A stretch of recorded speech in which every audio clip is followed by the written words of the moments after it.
అందరికీ నమస్కారం. శ్రీ తోట శ్రీమూర్తి గారు ఎమ్మెల్సీ గారు ప్రెస్ మీట్ పెట్టి మరి నిన్న కొన్ని విషయాలు చెప్పడం జరిగింది.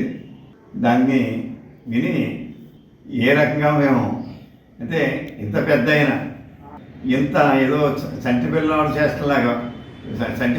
చేష్టలాగా మాట్లాడుతున్నారంటే నాకు అర్థం లేదు. కోరిమిల్లి ప్రజలు ఆయనకే పట్టం కడతారు ఇప్పుడు కూడా. కానీ పవన్ కళ్యాణ్ గారిని ముఖ్యమంత్రి చేద్దామని ఆలోచనతో నాకు ఓటేశారట. జోగేశ్వరరావు ఓటేలేదట. అంటే మరి ఇక్కడ పోటీ చేసింది నేను, మరి ఇక్కడికి వచ్చిందేమో పవన్ కళ్యాణ్ గారు నా తరఫున మండపేటలోకి వచ్చి 3 సార్లు కోరిమేలని చెప్పి ఉదాహరించి మన జోగేశ్వరాన్ని గెలిపిస్తే నన్ను గెలిపించానని చెప్పి ఆయన క్లియర్గా చెప్పాక ఈయన మరి ఛాలెంజ్ చేసి అయిన తర్వాత ఛాలెంజ్ చేసి ఇవాళ ఏదో పవన్ కళ్యాణ్ గారు ముఖ్యమంత్రి అంటే ఏం మాట్లాడతాడైనా అంటే మీరు ఒక మాటను నిలబడరా చేయండి. మీరు తప్పకుండా మిమ్మల్ని రాజకీయాన్ని తప్పుకోమంటలేదు. మీరు ఉంటేనే మాకు ఇంకా మీ యొక్క చేసిన పనులు మేము చాలా ఆస్వాదిస్తాం, ఆనందిస్తాం. ఇచ్చేదంటే ఒక సముద్రం ఉండడం మాకు కొంచెం ఇబ్బందిగా ఉంటుంది. కానీ మీలాంటి వాళ్ళు మాట మీద నిలబడిన వాళ్ళు పూర్తి అవినీతి చక్రవర్తి మీలాంటి వ్యక్తి ఉంటే మాకు నిజంగా అది రాజకీయం కూడా నల్లేరిపోయి నడకలాగా ఎక్కడ సాగిపోతుంది. మనం చూశారుగా మీ యొక్క రౌడీతనం, మీ యొక్క విచ్చలవిడితనం, మీ యొక్క దోపిడీ, ఆఖరికి ఆ స్కూల్ని కూడా విద్యార్థుల భవిష్యత్తుతో మరి మీరు దాన్ని చెలగాటటువంటి మీ యొక్క వికృత చేష్టలు చూసే ఎప్పుడూ లేనట్టు విధంగా మండపేట పట్టణంలో 15,000 ఓట్ల మెజార్టీ అలా ఎవరు ఊహించడానికి కూడా సరిపోం. అంత మెజార్టీ ఇచ్చారంటే అది మీ వల్లే. దానికి నిజంగా మీకు ఎప్పుడు కూడా మరి ఏమన్నా కృతజ్ఞులై ఉండాలన్నమాట. శ్రీమూర్తి గారు ఖచ్చితంగా మీరు రాజకీయాల్లో ఉండండి. కానీ ఒక్క విషయం, నేను ఎప్పుడూ కూడా మాట మీద నిలబడను. నేను అలాగ కౌలు చెప్తానంతే, అంతే తప్ప ముద్రగడ పద్మనాభం గారిలాగా మాత్రం ఏదో నేను పెంచిన మాట అన్న మాట నేను పోషించుకోను. ఆవేళ ముద్రగడ పద్మనాభం గారు ఏం చేశారు?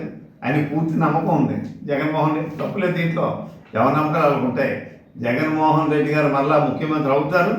అవ్వకపోతే నేను పేరు చివర పద్మనాభరెడ్డిగా పేరు మార్చుకుంటానన్నారు. ఆయన మళ్ళీ ఆ రకంగా మార్చుకున్నాడు. ఆయన నిజంగా మనం ఒక రకంగా అభినందించాలి. మరి అంటే మాట మీద చెప్పిన మాటను పోషించుకున్నాడు కాబట్టి. కానీ మీరేమంటున్నారో అలా మాట్లాడతాం, ఏమీ చెయ్యం. కానీ ఒక్క విషయం నాకు అర్థమైన విషయం, ప్రెస్ వారు కూడా చెప్పండి, ఎప్పుడైనా చంద్రబాబు నాయుడు గారు పోటీ చేయనన్నాడా? నాకు తెలిసి 2000 నుంచి నేను చూస్తున్నాను రాజకీయంలో. డైరెక్ట్గా మున్సిపల్ చైర్మన్గా, తర్వాత ఇన్ఛార్జిగా, తర్వాత శాసనసభ్యునిగా ఎప్పుడు కూడా నేను పోటీ చేయనని చెప్పి ఎప్పుడు కూడా నా దృష్టి నాకు ఎక్కడ లేదు. ఒక మీ ప్రెస్ వారు ఎక్కడ ఉంటే చెప్పండి. మరి ఆయన శ్రీమూర్తి గారు చెప్తా ఉన్నారు. ఏదేమైనా ఈ పిల్ల చేష్టలు మాని మీరు ప్రతిపక్షంగా బాధ్యతాయుతంగా పనిచేయమని చెప్పి మరి మీకు తెలియజేస్తున్నాను. మరి ఇంకో విషయం చెప్తున్నారు మీరు, నేను ఇసుక గురించి బ్రాంతి షాపుల గురించి నేను చెప్తున్నానని చెప్పని. ఓకే చెయ్యండి, ఖచ్చితంగా మీరు ఏమున్నా కూడా అవన్నీ బయట పెట్టండి. మీ దగ్గర ఉన్న సాక్ష్యాలు రుజువులు బయట పెట్టండి. ఇదిగో ఈ కారణం, దీనికి సాక్షి ఉందని చెప్పండి. మేము దాన్ని అంగీకరిస్తాం. అంతే తప్ప ఎప్పుడూ చెప్పినట్టు ఏదో మాటలు చెప్తుంటాను, ఏదో చెప్తుంటా అంటే మాకు కుదరదు. ఖచ్చితంగా మీ దగ్గర ఉన్న రుజువులు ఏముంటే అవి మీరు బయట పెట్టమని చెప్పే మిమ్మల్ని మేము డిమాండ్ చేస్తున్నాం. మరి అక్కడ ఏదో అశ్లీల నృత్యాలు జరిగినాయి, అది ఏదో మా కొమ్మురాంబాబు గారు స్థలంలో జరిగింది. అది కొమ్మురాంబాబు గారి స్థలమా? మీ స్థలం కాదా? అయ్యా త్రిమూర్తులు గారు, ఆ స్థలం మీది కాదా? మీరు అందరూ ఓడదారులు కాదా? అందులోనే కదా మీరు రైతులు బెదిరించి లాక్కున్న భూమి అదే కదా. కానీ మేము ఎక్కడ కూడా దీంట్లో ఎక్కడ ఉండేది సుమోటోగా పోలీసు వారే మరి దాని మీద యాక్షన్ పెట్టి మరి కొంతమందిని అరెస్ట్ చేసి కోర్టుకి పంపిన విషయం మరి మీకు తెలీదా? అంతే తప్ప మరి కూడా అంటారు మీరు వీరుడు నా మీద కూడా కేసు పెట్టి ఇచ్చేస్తారని. అంటే మీరు అలాగే ముందు చేసిన వల్లనే గుమ్మడికి వెళ్దాం కంటే కుదరదు అనుకుంటున్నారు. మరి వాళ్ళ కొమ్మరామబాబు అక్కడ లేరు కాబట్టి ఆయన ఏ వన కింద ఆ స్థలం యజమానికి ఆయన పెట్టినప్పటికీ పోలీసులు ఎందుకు అరెస్ట్ చేయలేదు అనుకుంటున్నారు? ఆయన అక్కడ లేడు కాబట్టి. అంతే తప్ప మేము ఇక్కడ తప్పుడు రాజకీయం, మీకులాగా తప్పుడు రాజకీయం మేము కానీ ఇవాళ పోలీస్ సిబ్బంది కానీ ఇక్కడ ఉన్నటువంటి ఎవరో కూడా అటువంటి బాణి మా కూటమి నాయకులు ఎవరిలోనూ కూడా లేదని చెప్పి కూడా ఈ సందర్భంగా తెలియజేస్తూ ఖచ్చితంగా మీరుంటే మిమ్మల్ని అరెస్ట్ చేస్తారు. అది నన్నే అరెస్ట్ చేస్తారు.